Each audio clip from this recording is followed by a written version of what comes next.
Estamos en el último bloque de Proyecto Federal y un tema muy sensible a los argentinos. ¿Por qué? Porque en el mundo, uno de los ejemplos es Alemania, se habla de parámetros sanitarios. Y cuando digo parámetros sanitarios, implica contagios cada 100.000 habitantes. Les recuerdo a ustedes que en Alemania, para que no haya escolaridad presencial, cuando tenían un número que era superior a 165 contagios cada 100.000 habitantes. Una Alemania que respetó las normas, que producto de respetar las normas ahora se están abriendo los bares y los restaurantes de manera progresiva, primero en lugares abiertos. Y bueno, en la República Argentina queremos establecer un factor ordenador y para ello nos va a comentar qué es lo que está pasando en ambas cámaras y me refiero a la diputada Claudia Vernaza, es diputada nacional por el Frente de Todos. Diputada Gustavo Idoyaga, muy bien, muy bien. ¿Cómo estás? Un gusto. Bueno, ¿qué está pasando en el debate para establecer una ley de emergencia del COVID? Fundamentalmente lo que vos decías, tratar de establecer parámetros sanitarios de base que permitan un acuerdo nacional en esta materia, porque bueno, el mundo ha cambiado y nosotros tenemos que cambiar con él y necesitamos acuerdos básicos, así como tuvimos acuerdos básicos cuando dictamos la Ley Nacional de Educación, tuvimos acuerdos básicos cuando dictamos la Ley del Financiamiento de Ciencia y Tecnología, ahora nos toca tener una ley básica ante las pandemias, ¿no? Bien, ¿y cuál es la reacción de la oposición? Porque al tratarse de un escenario electoral, nos encontramos, yo voy a dar mi interpretación como periodista y después como diputada, en el caso tuyo, y como referente del Frente de Todos, quiero tu opinión. Por ejemplo, vamos a hablar de gobernadores del distinto signo político al signo gobernante a nivel nacional. El caso de Jujuy respeta el DNU. El caso inclusive de la provincia de Corrientes, donde no promovió la presencialidad, espera una semana más para las clases presenciales. Y otros lugares con altos índices de contagio, como la Ciudad Autónoma de Buenos Aires, la provincia de Mendoza, la provincia de Córdoba, donde traccionan para que haya presencialidad, o sea, desconociendo parámetros sanitarios. ¿Cuál es tu lectura como diputada, obviamente, de un signo político, ¿no? En primer lugar, creo que, como vos bien decís, hay referentes de la oposición, incluso gobernantes, que están tomando decisiones, me parece a mí, sin tener en cuenta lo que recomiendan incluso sus propias autoridades sanitarias. Me parece que prevalecen parámetros que recomiendan autoridades educativas o lo que deben decir las encuestas de opinión, no lo sé.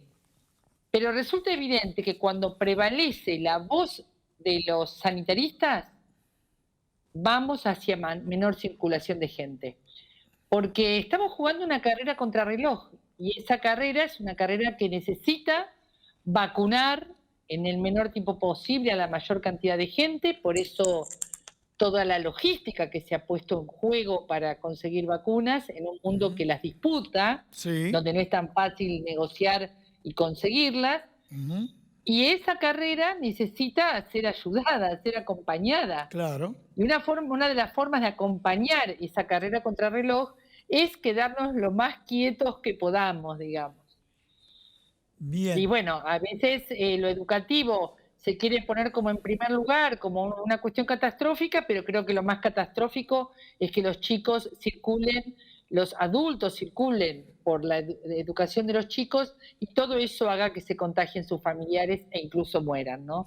Nosotros en la apertura del programa habíamos comentado que las medidas restrictivas se vieron como cortafuegos. La explicación que yo daba es que el contagio, lo que se llama circulación comunitaria, no tiene efecto de sumatoria, tiene efecto multiplicador. Los datos del mes de marzo ahora se multiplicó por 5. O sea, el haber tomado medidas absolutamente restrictivas generaron frenar este efecto multiplicador. A nivel nacional, la semana anterior a las medidas restrictivas, en forma diaria, hubo un promedio de 33.000 contagios. Y significó que se baje a 30.000 contagios, que serían diarios, durante una semana en forma consecutiva. Ahora, si se vuelve a abrir y muchas provincias hacen caso omiso, este efecto multiplicador vuelve a tomar este empuje o esta tendencia.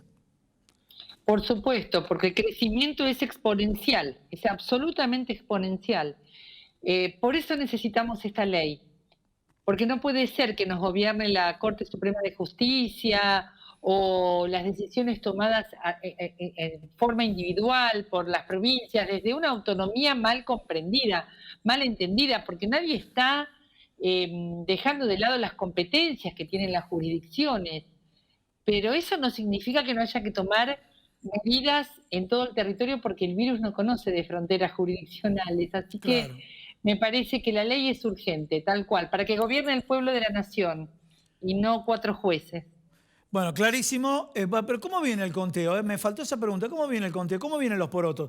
¿Va a salir? ¿Cuál es tu olfato? ¿Va a salir o ves por parte de la oposición muchos frenos? Mira, el diputado siempre es difícil que nosotros construyamos mayorías. A veces las logramos construir a partir de ceder en algún punto, en alguna negociación. En eso estamos. Bien. Porque ustedes sabrán que el bloque oficialista no tiene mayoría propia en el Senado. Perdón, en En diputados. En el diputados, Senado sí. sí. En el Senado, sí, sí, sí. Bien, entonces, pronóstico reservado en diputados. Pronóstico reservado, pero esperemos que prime la cordura. Bien, bien, que prime la cordura. Bueno, y otro tema es el proyecto de ley de formación pública Hugo Córmic. Contanos un poco de qué se trata.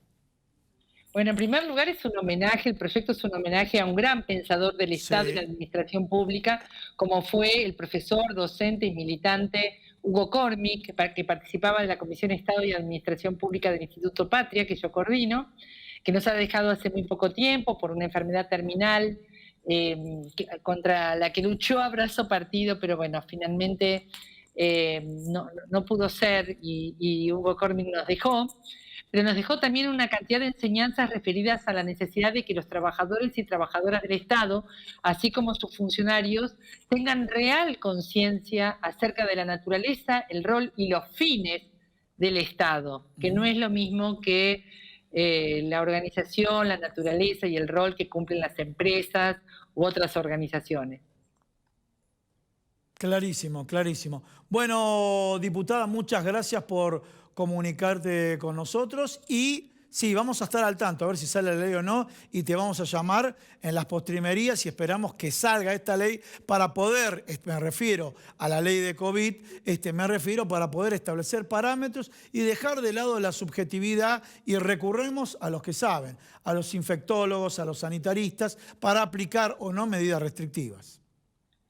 Sí, te agradezco que sigan con el tema porque te recuerdo que la oposición siempre nos pide una legislación basada en evidencia Bien. y las evidencias son claras. Así que, por supuesto, sigamos charlando sobre este tema. Muy bien, y estuvimos con la diputada Claudia Bernaza, que es diputada nacional por el Frente de Todos.